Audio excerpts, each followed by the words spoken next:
नमस्कार, आपका स्वागत है न्यूज 18 के स्टूडियो में, पावर्ड बाय विक्रम टी। मैं हूं आपके साथ मोनिका ठाकुर।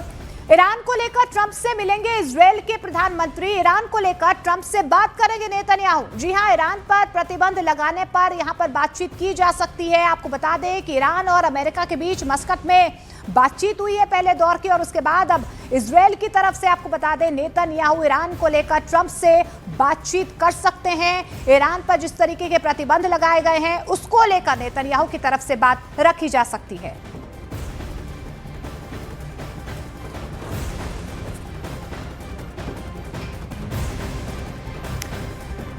तो इजरायल आखिर ईरान पर बहुत बड़ा हमला करने के लिए इतना उतावला क्यों नजर आ रहा है? क्या इजरायल के पास इस बात के पुख्ता सबूत हैं कि ईरान अमेरिका से बातचीत की आड़ में मिसाइलों से बड़े हमले की तैयारी में है?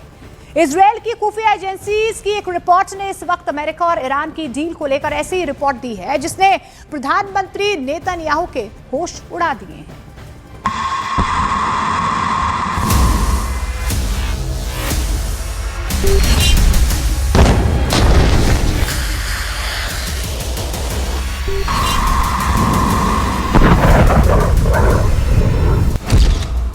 उड़ा देंगे ईरानी परमाणु ठिकाने, इजराइल का अमेरिका को चैलेंज।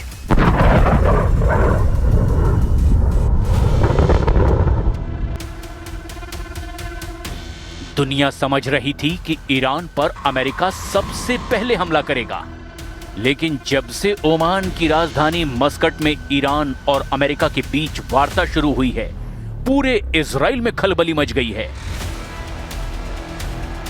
खबर तो यहां तक है कि इजराइल के प्रधानमंत्री नेतन्याहू ने दो टूक कह दिया है कि अगर ईरान के परमाणु अड्डों और मिसाइलों बंकरों को तबाह नहीं किया गया तो ईरान पर इजराइल बिना अमेरिका की मदद के ही हमला कर देगा। लेकिन सवाल यह खड़ा होता है कि ईरान अमेरिका के सामने झुकने को रत्ती भर तैयार नहीं है। वो ईरान क्या इजराइल के हमले करने पर शांत बैठेगा? जानकारों का दावा है कि ईरान ने ओमान की राजधानी मस्कट में अमेरिका के साथ वार्ता करके इजराइल को पूरी तरह से फंसा दिया है। ईरान जानता है कि इस वक्त उसका बहुत बुरा वक्त चल रहा है, और ऐसे हालात में अगर अमेरिका और ईरान की डील हो जाती है तो ईरान को लंबे और बड़े युद्ध की तैयारी का वक्त मिल जाएगा।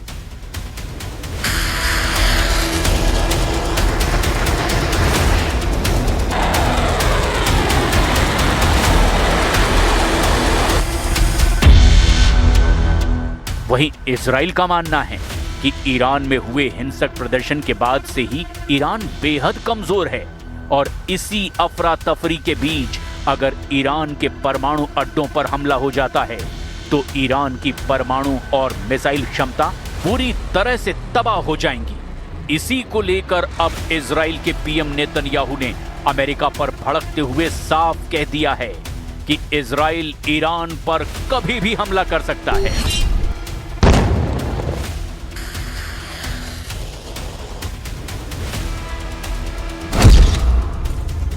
ट्रंप की डील से घबराए नेतन्याहू, ईरान पर हमले को तैयार इजराइल। ओमान की राजधानी मस्कट में अमेरिका और ईरान के बीच चल रही शांति वार्ता के बीच इजराइल की आक्रामक धमकियां इस सोची समझी सैन्य और कूटनीतिक रणनीति का हिस्सा माना जा रहा है। इजराइल के इस कड़े रुख और धमकियों के पीछे 5 मुख्य कारण हैं। पहला, समय खरीदने की ईरानी चाल का डर। दरअसल इजरायली खुफिया एजेंसी मोसाद की रिपोर्ट के मुताबिक ईरान मस्कट वार्ता का उपयोग केवल समय बिताने के लिए कर रहा है। इजराइल का मानना है कि जब तक टेबल पर बातचीत चलेगी अमेरिका हमला नहीं करेगा, और इसी बीच ईरान गुप्त रूप से अपने परमाणु हथियारों को अंतिम रूप दे देगा। इजराइल की धमकी का उद्देश्य अमेरिका पर दबाव डालना है कि वो वार्ता को लंबा ना खींचे। दूसरी वजह, मस्कट वार्ता का सीमित एजेंडा। दरअसल मस्कट में हो रही बातचीत मुख्य रूप से केवल परमाणु कार्यक्रम पर केंद्रित है। इजराइल इससे बेहद नाराज है क्योंकि वो चाहता है कि ईरान के बैलिस्टिक मिसाइल कार्यक्रम पर भी प्रतिबंध लगे। इजराइल चाहता है कि ईरान के द्वारा समर्थित प्रॉक्सी समूहों जैसे हिजबुल्ला, हूथी को भी मिलने वाली मदद पूरी तरह से बंद हो जाए। नेतन्याहू का तर्क है कि अधूरी डील इजराइल की सुरक्षा के लिए परमाणु बम से ज्यादा खतरनाक है। तीसरी वजह 2013 की सीक्रेट डील की यादें। दरअसल मस्कट वही जगह है जहां 2013 में ओबामा प्रशासन ने इजराइल को अंधेरे में रखकर ईरान के साथ गुप्त बातचीत शुरू की थी। इजराइल को डर है कि ट्रंप प्रशासन भी उसे बिना बताए कोई ऐसी डील कर सकता है जो इजराइल के अस्तित्व के लिए खतरा बन जाए। अकेले हमला करने की धमकी देकर इजराइल अमेरिका को ये संदेश दे रहा है कि वो किसी भी समझौते का हिस्सा तभी बनेगा जब उसकी शर्तें मानी जाएंगी। चौथी वजह, बैटलफील्ड पर दबाव बनाए रखना। इजराइल का मानना है कि ईरान केवल तभी झुकता है जब उसे विनाश का डर होता है। जब अमेरिका बातचीत कर रहा है तब इजराइल की धमकियां ईरान पर एक मनोवैज्ञानिक दबाव बनाए रखती हैं। नेतन्याहू का बयान एक बैड कॉप की भूमिका निभाने जैसा है, ताकि ईरान को लगे कि अगर अमेरिका से समझौता नहीं हुआ तो इजराइल हमला कर देगा। पांचवी बड़ी वजह, ईरान की बढ़ती मिसाइल क्षमता। दरअसल ताजा खबरों के मुताबिक जून 2025 के हमलों के बाद ईरान ने अपनी मिसाइल उत्पादन क्षमता 300 मिसाइल प्रति माह तक बढ़ा ली है।